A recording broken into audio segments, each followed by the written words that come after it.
Before we get into today's episode, I want to share something that's helped transform my daily routine. I've started using Bob, the refillable bottle-free body wash designed specifically for men. If you're still using bottled shower gel, you're literally washing money down the drain. Let's face it, you always use more than you need and half of it just slips through your hands before it touches your skin. Bob combines a reusable applicator with exfoliating bristles and the world's first refillable body wash bars, formulated to match a man's skin pH of 5.5. All this means you get a deep clean with zero wastage. It's better for your skin, better for your wallet, and better for the planet. Plus, it's travel proof. Just pop on the lid and your Bob is ready to go wherever you are.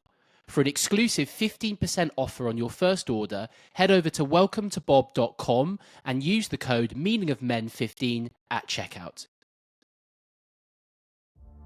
Welcome back to The Meaning of Men, the show dedicated to helping men find meaning, purpose, and resilience in their lives.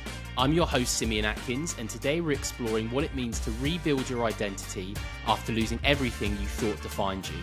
In this special edition recorded in the stunning Quantok Hills in Somerset, I'm joined by Adam Clayton, a former professional rugby player whose career was cut short by injury at 24. In the years that followed, Adam struggled with steroid addiction, a loss of identity, and a search for purpose. But hitting rock bottom became the start of something special.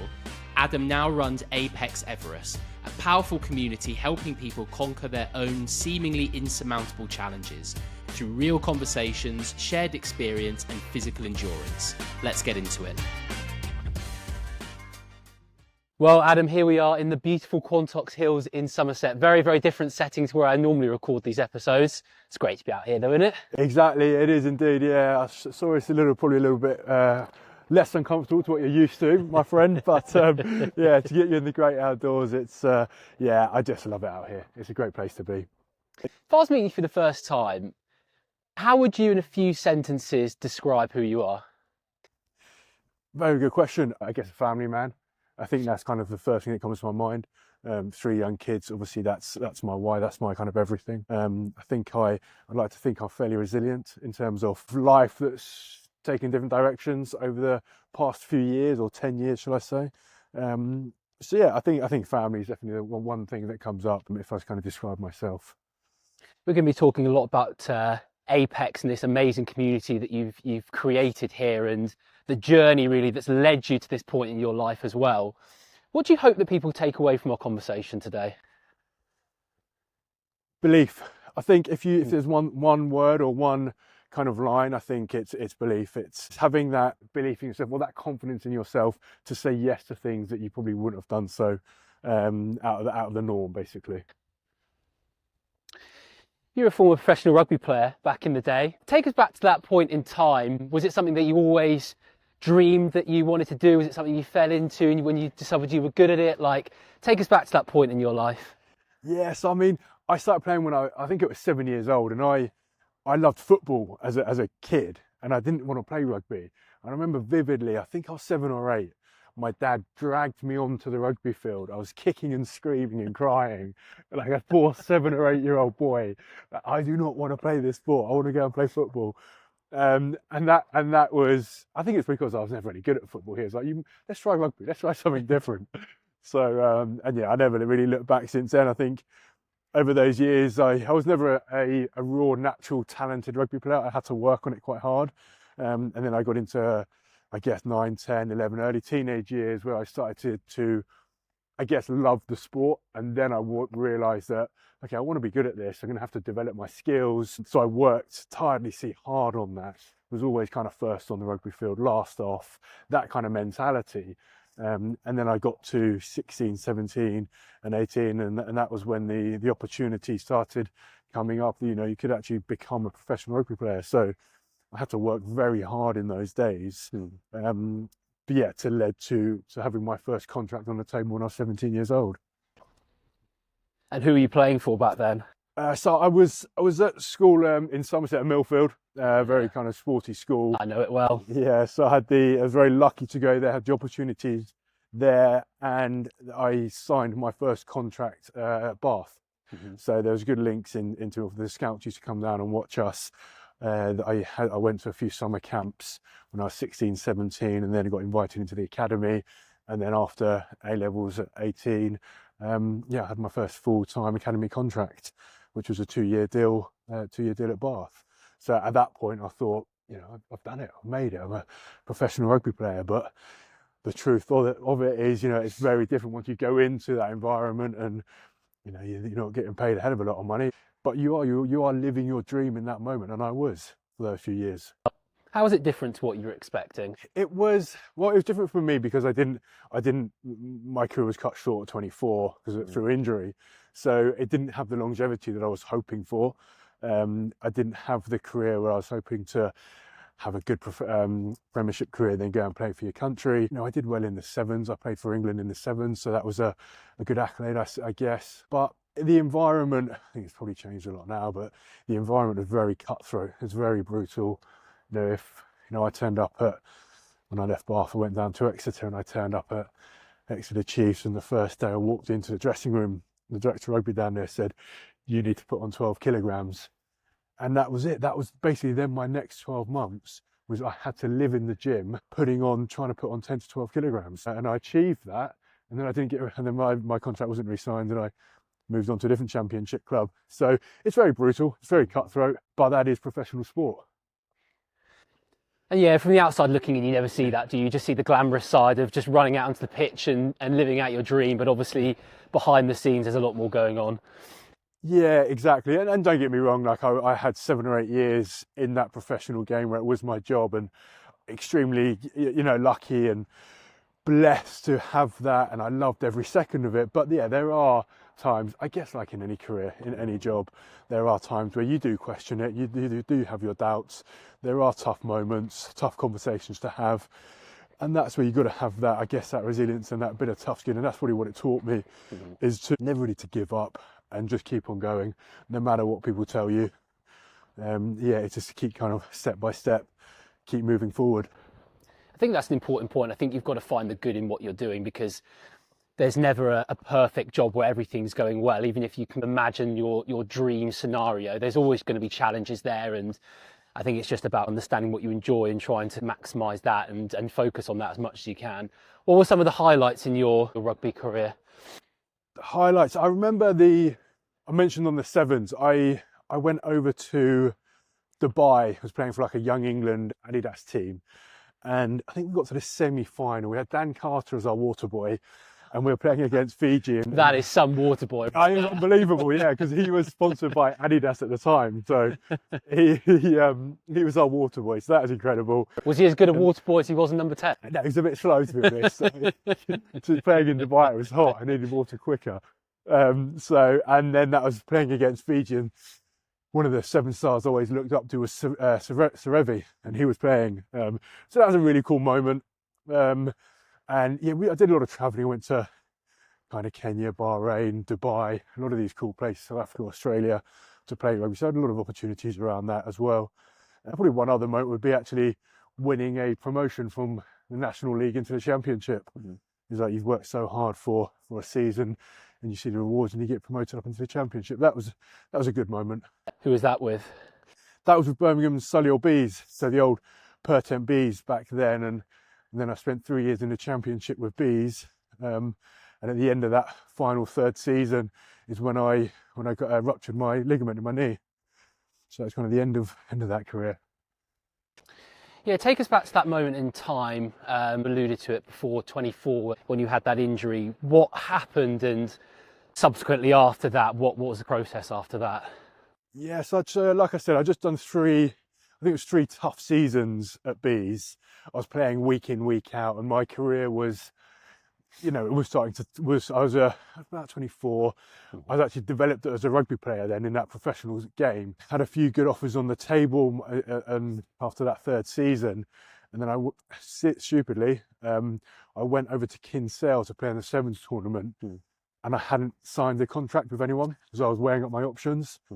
And then, I basically in the warm-up of the day before the tournament, I just jogged onto the pitch, and it was like a sniper just got me, and I just sidestepped, and my knee just kind of basically ruptured my cruciate ligaments and tore my meniscus.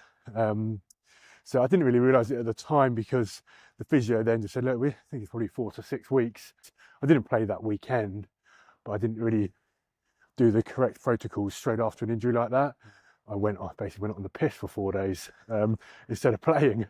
So I got back to England, and I managed to get in to see a doctor straight away, and he said, yeah, you've done your cruise ship, it's going to be out for 12 to 18 months. And at that point I was out of contract. So I was lucky enough to work pretty hard for the following 6 months, not getting paid. And then I was ringing up every championship club and premiership club on my phone, because my agent wasn't doing much work for me by then, because I was just I was wasted. I couldn't, I wasn't contracted, and I was injured, so he wasn't really working for me. So I was having to do all the work then to get myself back into playing. So I was on the phone, emailing everyone I knew, trying to get myself a trial. That's all I wanted. I finally got a trial down at Cornish Pirates for 2 weeks. They said, yeah, come down, we'll have a look at your knee, come and train with us for 2 weeks for the following season. And I did that just to bit their arm off that opportunity to then have that professional rugby player status, again. Yeah. And luckily, yeah, it paid off. I got a 12 months contract off the back of my 2-week trial, but I never managed to get out of the physio room, unfortunately. It was just a knee, the hamstring, just everything wasn't quite right. So I got pulled into, I was about to put on the Pirate shirt, but the day before the game, went out to do our captain's run, and I tore my hamstring for about the 18th time because of my, where they took the reconstruction, they took the hamstring graft. So I've always had issues with that. And then the club doctor basically called me in the next day, and he said, look, unfortunately, we're gonna have to let you go. You're never gonna play rugby again. And it was at that moment, sat in the surgery room in Truro Hospital. That's when it all kind of came crashing down on me at that point. Did you believe him when he said that you would never play again? I didn't. Just before we get into that, this is quite a tasty hill. Might be a bit of heavy breathing here. For anyone that's in any doubt that we're in the Quantoks, you're about to hear some very heavy breathing as we're climbing this. Did I believe him? I think I was so young, I didn't, and it was the first time I'd experienced an injury. I had little niggles before, but I'd never really got injured. So I kind of didn't, I don't think I wanted to believe him. So when I left Cornwall, went back home to my parents for a short while, and I actually had a random email from a FIFA physio saying, we want to use you as a case study, come to London for 12 months and we'll rehab you for the next 12 months free of charge.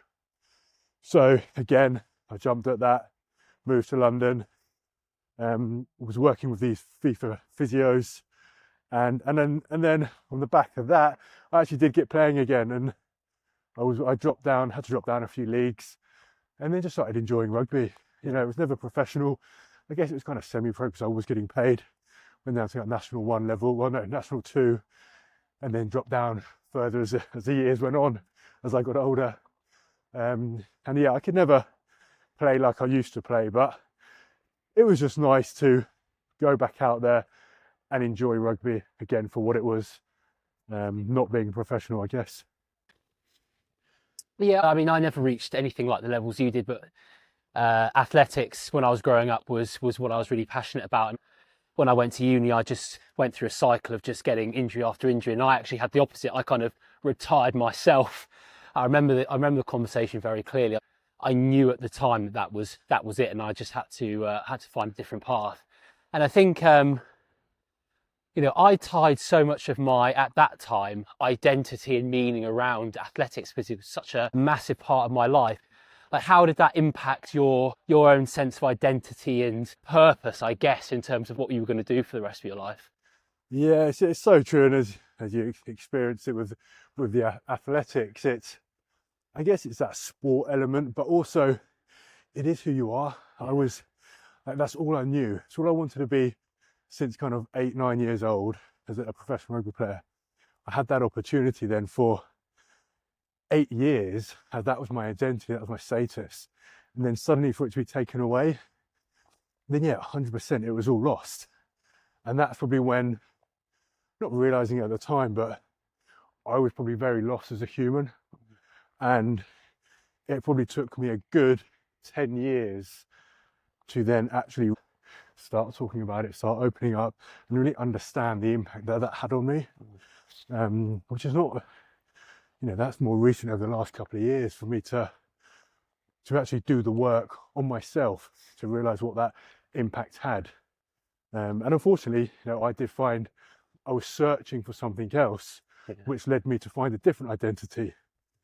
So it's very challenging, and I think there are tools, and the society and the world is getting better at helping that transition from sport to real life, or military to real life, all these different kind of scenarios, which are very similar.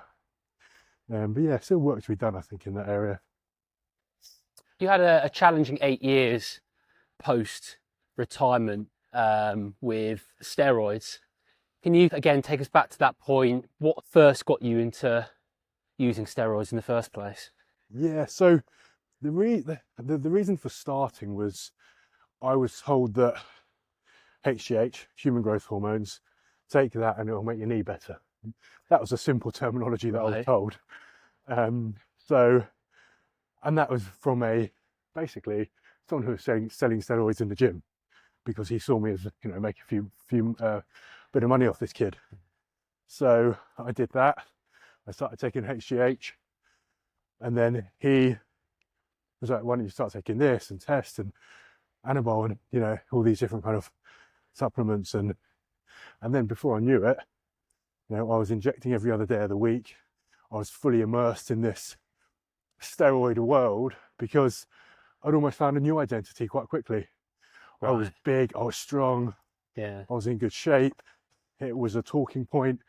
It got rid of that. He's lost his professional rugby status, but wow, look at him now. Look how well he's doing. Look how successful he is. Look how good shape he's in. But to be honest, it was a load of bullshit.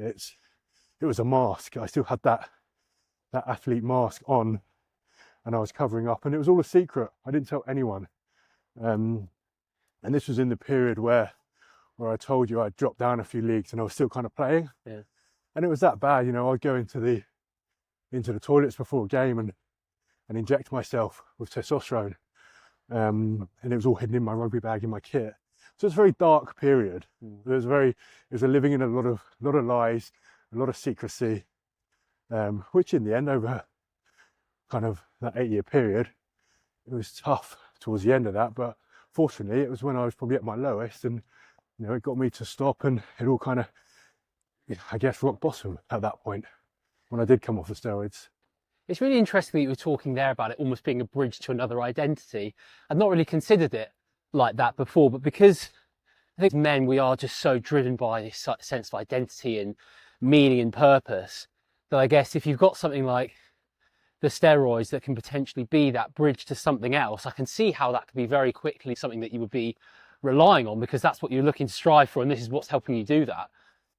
Yeah, exactly that. I think that's a very good way of putting it. It was a bridge. I was in so much pain from losing that rugby career that I quickly found that, I guess, the steroid, that mask within that, and that was a whole new identity that I found, and that basically covered up the pain of the rugby career. And then at the end of that was when I started to feel all the aftermath, all the side effects from taking it for such a long period of time, not really knowing what I was doing, to be honest. And then actually realizing, the root cause of this is what happened when I was 24. Mm-hmm. Was there a tipping point where you realized it was turning from something that you were using almost as a supplement to something that you were becoming addicted to? Because I can imagine there'll be people listening to this that might well be taking steroids or have experience with it, and they might be just thinking, well, it's serving a purpose for me now. How would I know whether it's reached that tipping point where it's becoming, something that's severely detrimental? Yeah, I think if you're like I was, if I speak from I wasn't truthful with it. I was lying. It was all hidden. It was like a Yeah. different world I lived in. So I think for anyone, if anyone is listening who takes steroids, I think just really understand what it is doing to you, what it is physically doing to your body, what it's mentally doing to you. Make sure you're getting checked up regularly, and actually have open conversations. Does your partner know? Does your parents know? Because if you can't tell them, is it the right thing to be doing? Was there a particular point in that 8-year period that you would call rock bottom? Yeah, I think it was. Yeah, I mean, it's probably one defining event, I guess. Yeah. That I was on my way into London, and I got the train from Birmingham into London. I was going to quite an important business meeting, and I basically had a panic attack on the tube on the way in. I don't really remember the whole thing, but I basically came out of this, I don't know where I was, the underground. As I was crossing the road, all within a day, because I was having this panic attack. The first one I experienced, I got clipped by a car, and I kind of fell over onto the pavement. And there was an ambulance right there, and they scooped me up, put me in a bag. They thought I was having a heart attack, so they ripped all my shirt off, my jumper, and luckily, they took me into hospital. Eventually, I got myself out of hospital kind of 4 or 5 hours later. I had no phone. My phone actually died by then. So everyone was worried about where I was. I hadn't turned up to this meeting. And I was on my way to the train station. I found a Quaker house. So I managed to kind of get myself into a Quaker house, and it was just like a safe spot. Like, I didn't have my phone on me, and nothing, it was just silence. And I sat around this group of people in this Quaker house, just listening to all their stories and why they were there. And it was a bit of and I still had my hospital gown on, because they'd cut my shirt and my jumper off. So I sat in this Quaker house, in my hospital gown, like it's mad. And then I had to get a train back from London to Birmingham, because that's where my car was. So I've managed to kind of do that, still in my bloody hospital gown, with a carrier bag at this point. And yeah, I just must have looked an absolute mess. And my wife picked me up from the station, and that's when I just kind of opened up about everything. I said, this ain't right.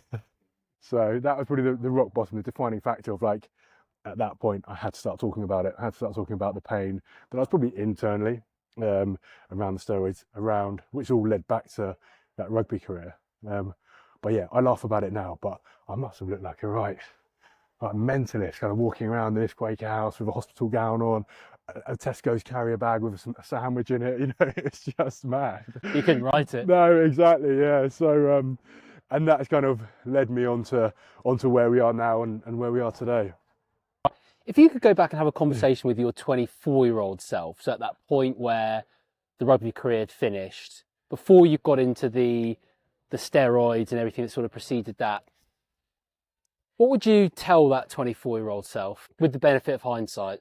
Yeah, I think it sounds really, really simple, but it would be just to communicate. I think at that point, I found communicating very difficult. I found, talking about struggles, and we talk about that as a man, we can't seem to be in hurting or in danger or anything like that. We have to have this big facade about us and this mask of masculinity. There's nothing wrong with me. I'm absolutely fine. And it's probably going back to that 24-year-old self and to say, actually, just stop for a minute, just realize what's going on right now and understand where this could lead to, and just have those open conversations, seek help. We spoke about it earlier in terms of, we go to the gym every day and work on our physical health, but really how much we're doing for our mental health, how much we're actually doing for that, to go into a therapy session. Even if you don't think anything's wrong with you mentally, you still need to go and do that work so you can kind of do that work internally. So yeah, long story short of it, I think it would just be to actually communicate, slow down a little bit, and don't always chase that success. And I think that as well as also a point of that is chasing that success, chasing the next number in the gym.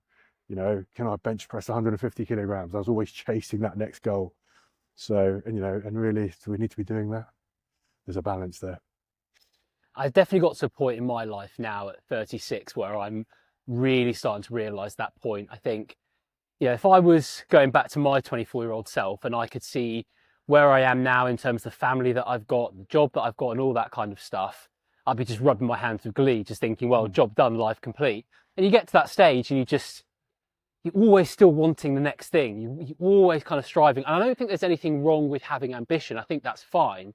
But I think what I've come to realise, if you're starting to tie your happiness with that next achievement, then you're always just going to be chasing your tail a little bit, because there's always going to be something else. I think it's just finding that balance, like we were talking about earlier, about it, you know, appreciating what you have in the present, kind of living with this abundance mindset while kind of keeping that healthy ambition. And yeah, like you said, we were talking about training the mind as if it's a muscle. And I think what's great about thinking about it like that is that you don't have to necessarily wait until you've hit a really bad point in your life to be maybe doing something like therapy, for example. If you think about it as just like a healthy habit and something that you can do to just maintain where you are and hopefully elevate yourself. And it might be therapy, it might be journaling, it could be going out and doing things like this, right, with APEX, and going out for walks and things like that. I mean, the benefits that something like this does for me personally, I know, speaking with like friends and family as well, just getting out in places like this. We've thankfully survived that hill. We're on a bit of flat now, which is great. You can slow down. Yeah, it just does. It honestly just does wonders. And I think that we are just so conditioned to be pushing and striving for the next thing that, like you said, sometimes it's just about taking a step back, reflecting, and kind of looking at where you are and enjoying that for a minute. Yeah, exactly. And I think, you know, it's finding out how to do that, because you know, what are the tools in terms of like how to understand that we don't always have to be chasing. And you know, it's an interesting conversation in itself, isn't it, in terms of that? How do we understand that?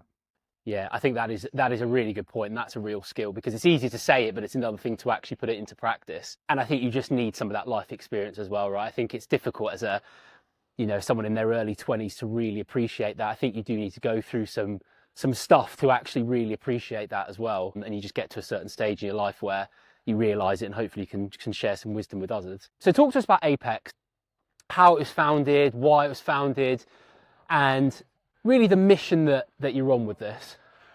Yeah, I mean, to summarise, a perfect day like today, you know, we've got 40 people out here in the Quantoks. No one's on their phones. Everyone's having real, deep, insightful, interesting conversations. And that's kind of one of the reasons why it started. I mean, we had this idea as a concept for a while, and then it's all the golden thread of it has always been about what's your Everest. Everyone has their own Everest deep inside them. What is that mountain they're climbing? What have they had to overcome? What are they overcoming? And it's about bringing those people together and taking on such a physical feat as Everest, as a community, to go and take on those battles. You're not alone, so let's go and do it together. So that was kind of the idea, the concept of it. And so we launched end of 2023 to do the first event in 2024. We took 100 people up to Helvellyn in the Lake District to take on their Everest. We differentiate ourselves in terms of it's not a race, it's an event where you can come and take part. It doesn't matter if you achieve 9 times, which is the equivalent of Everest, or you achieve it 2 or 3, and you know, you might get to K2 or Kilimanjaro or whatever that mountain is on the way to Everest, and then come back and try it again next year. It's about this journey that we are all on as humans, I guess, to just be part of something as well. Yeah. We lack human connection nowadays. Yeah. We're in such a digital, fast moving world, and we need platforms like this, like today, where people can come and be in a safe place. They know they're not going to get lost. They're not on their own. They're not out hiking on their own. They're very comfortable. They're in a good place, and they can have those human connections. They can have that interaction, because a lot of people are still working remotely. I don't think that helps. So they need something like this, I believe, to help that. And I guess the mission behind it all, we want to kind of impact 1 million lives. So over the next 5 years, we've got a bit of a roadmap and a bit of a plan of how we can do that. That's taking more people out into the mountains. That's giving more people the opportunity like this. It's getting people to challenge themselves physically and mentally. And hopefully over the next 5 to 10 years, we can positively impact 1 million lives. Yeah, that idea of community is so important. It is something is getting lost. And I think the beauty of something like this is it gives people a focal point and a reason for coming together. I think you can just really easily get stuck in the grind week and week, month and month of work, and if you've got family, and it's just really hard to kind of like make time. Whereas if you've got something like this, I think it just gives you that reason and that purpose, and just the excuse to come out with something like this is just amazing. So the kind of the aim, I guess, with the main part with APEX is essentially covering the equivalent of Everest then with this major challenge that you're doing. So that's the concept. So the concept is you climb Hellbell in the Lake District 9 times, which is the equivalent elevation of Mount Everest. So it's 8,848 meters. So that's obviously a very big challenge in itself. A lot of people actually want to go and do Everest, but it's inaccessible for a lot of people. The financial cost to it, the risk element to it, the potential of, you might not come back. So it's giving people that easier option to still have that elevation gain of Everest, but do it in a safer environment where you're around a community of very good people. I think going back on that community thing, it's giving people that place of belonging. They feel part of something. And we're building this community now, and we do more and more of these day hikes and community hikes to really bring everyone together, so that we're all on this journey. So then come September, hopefully most of our community will meet each other on our day community hikes, and then we're going to come and really immerse ourselves in those 48-hour period where we're physically challenging ourselves as well. Starting to build some of that trust and that relationship before tackling that big challenge. You've got a bit of foundation right before you're throwing yourself into that. Yeah, exactly. Yeah, you see some familiar faces around you. You have that trust, and it's no easy challenge. I mean, last year we had 100 people take part, 27 of the 100 completed it. So it's a fairly, it's a tough challenge. I remember our final 2 participants, they came down literally right on that 48-hour mark. But up on the finish line, we made sure that our whole community, so we had 98 of the other participants all there clapping them over the finish line, these 2 gents. And, fair play, they did it. They stuck it out, they ground it out for the 48 hours. And I don't think they barely slept, to be honest. But they did it, and they had that amazing welcoming back by everyone involved, which you don't normally see at events. You don't have every other participant clapping the final 2 over the line. So, that's why we're creating something special and something unique. That's our goal anyway. With the men in particular that take part with this and become part of the community, when you're talking to them, what are some of the typical things that they might be struggling with on a day-to-day basis in their own lives? I think one of the things, there's confidence. I think loneliness is a big thing right now. There's a few areas of just generally struggling with purpose. So I think if you're going to kind of wrap that up into 3 things, I think you're looking at confidence, purpose, and a kind of identity around that, and loneliness. And that's why I think people are looking for different things like this in different communities where it gives them a bit of an output. They don't have to be at home on their own. It takes them away from that loneliness kind of feel, gives them a bit of purpose as well. They know they're training for something, as as an athlete as well. If you've got a goal in your diary and you're setting yourself something up for a big challenge like that, you're going to put in the work, and you have that discipline that goes with it, which does help in a way. I think on the identity piece, one of the things that I'm starting to learn now, having more of these conversations, is that starting to think about your identity as being someone rather than something, I think is really helpful. I think going back to what we were talking about earlier about your identity being a rugby player or an athlete, that can obviously, as it's happened to both of us, get taken away. And so you're sort of left with this void of, well, what is my identity? Whereas if you start to think about what some of the qualities are behind what's driving you to be a professional rugby player, for example, or doing something like this, determination, ambition, drive, and starting to think about your identity along those core values, I think just kind of helps stabilize you a little bit. And it's harder obviously to take those things away because they're not being tied into something like a job, for example. And you're right, obviously coming out and doing something like this, requires a lot of those values. And I think for men in particular, to be able to start thinking about tying more of their sort of meaning and purpose around that is very valuable. Yeah, exactly. And I think you're bang on right there in terms of the values. It's having that, and everyone who we meet is so, I guess, like-minded. We're all on the same journey, the same path. And And then they feel even more comfortable because they know it's a safe place to be. They know it's a strong community. It has that feel. But yeah, I think values are so important. And if you can align your personal values, your values you have at home, with your everyday working values as well, which they have to align for you to kind of, I guess, move forward, feel comfortable, and progress in a certain way. Have you got any inspiring stories that come to mind with some of the men that you've worked with in these communities, where they first came to you, where they were, versus spending some time with you, coming out on some of these walks, doing the challenge, and where they are now today? Yeah, there's a couple. I think one certainly comes to mind, and unfortunately he's not here today, but this young lad, he came to us on our first ever community hike last year, and then he came and took part in the challenge. And just to see his transformational journey, the first time he came on one of our community hikes was the first time, he'd been out in the outdoors, basically, in terms of outside of his city of Birmingham. He'd never left Birmingham, and he came out. I mean, he had the kit he was wearing. I mean, he had his white trainers on, a pair of like soft joggers, and and this jacket that did not survive. So and bless him, he kind of invested a lot of time, a lot of energy, a lot of money into new kit and what he wanted to do, and how he just felt like he wanted to, I guess, a bit of a new start for him. To be honest, I don't really know his backstory on why, but I just seen the different over the past 12 months of how it's changed him already.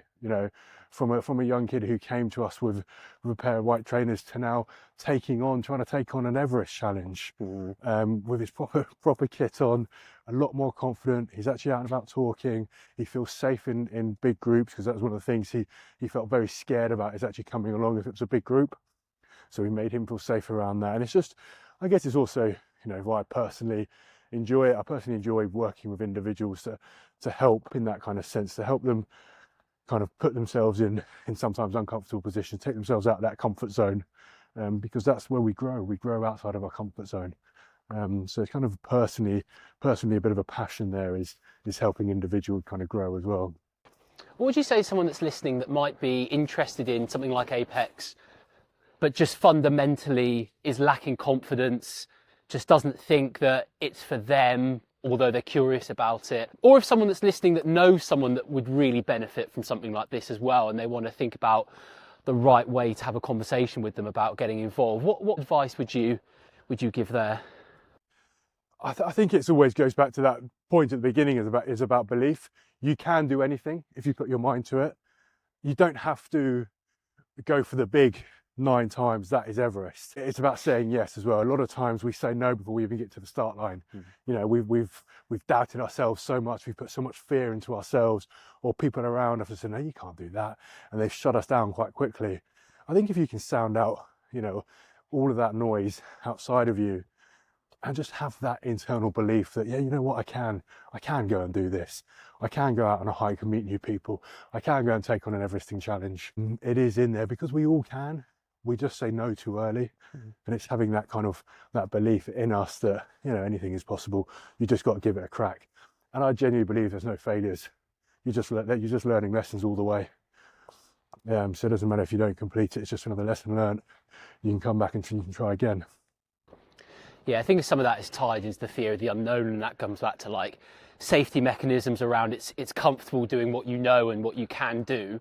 Whereas as soon as you take that step into the unknown, obviously things become a little bit more uncertain. But it's amazing when you start to do challenges, it almost then reframes in your mind something that you thought was just impossible. I remember when I did my Ironman last year, and a couple of years ago, the thought of doing something like that was just completely off my radar. And then when you sort of finally build up, obviously I didn't go straight into doing that, but when I finally did it and you do it, you just realise, okay, it was a massive challenge, but it is doable. And then you start to think, well, what's the next thing you can do? So you're always kind of like finding these different levels, are you? What you think is, very difficult or impossible at one stage, you can sort of slowly build up to it. And then when you achieve it, it's amazing when you get there and you think, well, what's the next thing I can do? Yeah, exactly that. And I think you're right in terms of, what are the slow, small steps to what you do to even start. I mean, even starting this podcast, it's probably had its challenges, right? and what did you have to do to even start it? Was there a bit of fear in there? Was there a bit of doubt?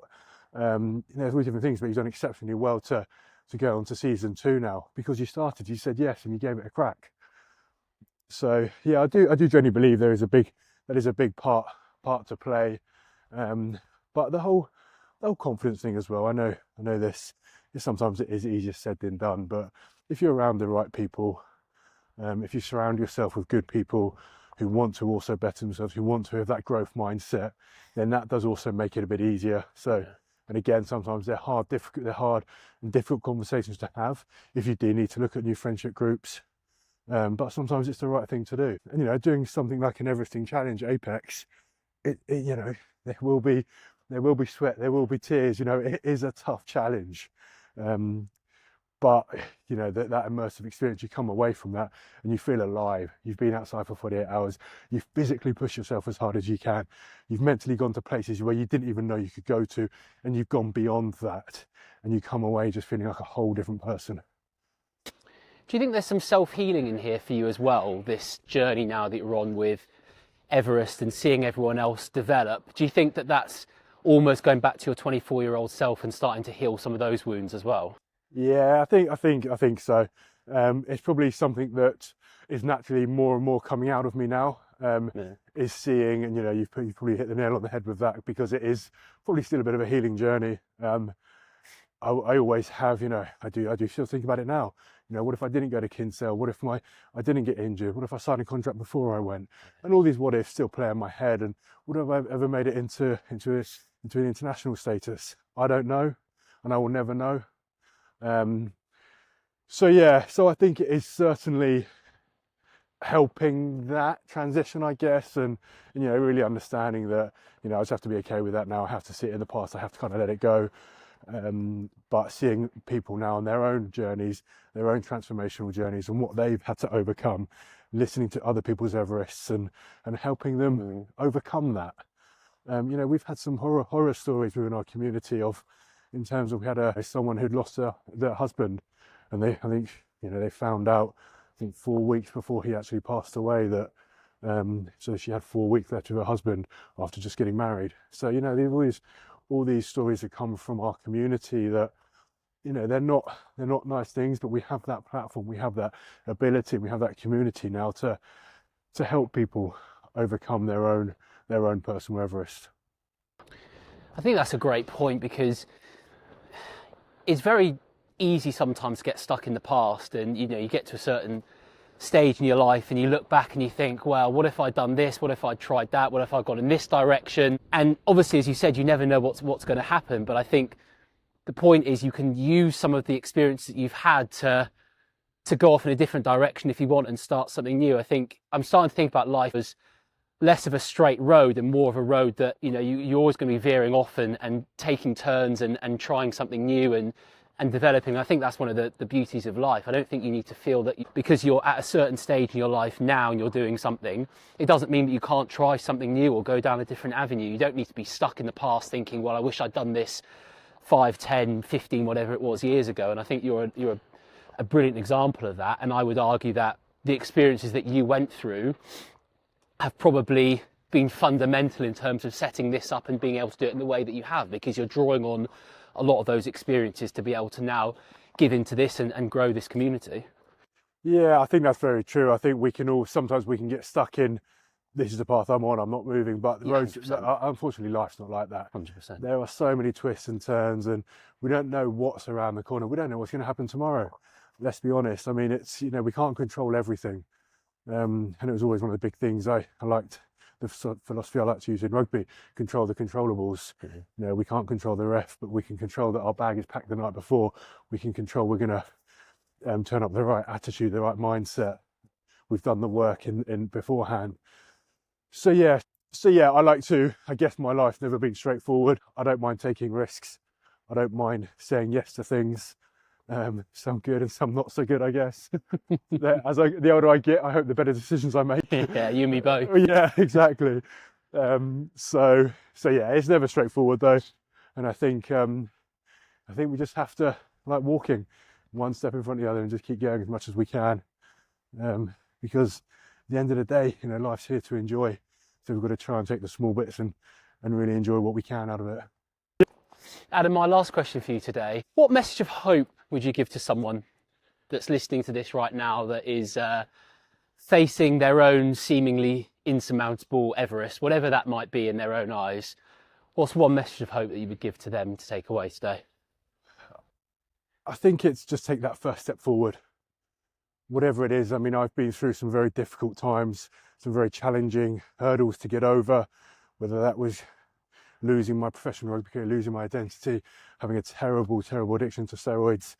But I just had to take that first step to move forward.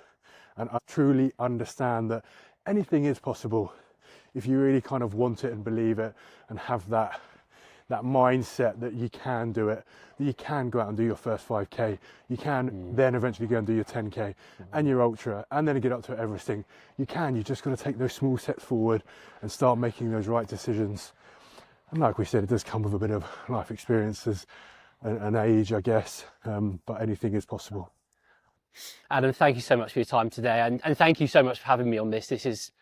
I've absolutely loved this, I must say, and I think what you're doing with the community is incredible, very, very inspiring, and just learning more about your journey as well, because it just is so relevant to what you're doing here today, and I'm sure a lot of people listening will be able to really resonate with some of the experiences that you've been through, and I'm sure will be very inspired. So, thank you so much for your time, and keep up the great work with APEX Everest as well, because it's a fantastic thing you're doing. Thank you very much. A pleasure to have you along. Really enjoyed your company, meeting you in person and kind of getting out and walking with you and having that shoulder to shoulder experience. It's been truly incredible, and keep up the good work of all you're doing. The Meaning of Men podcast, I absolutely love it. Keep it up.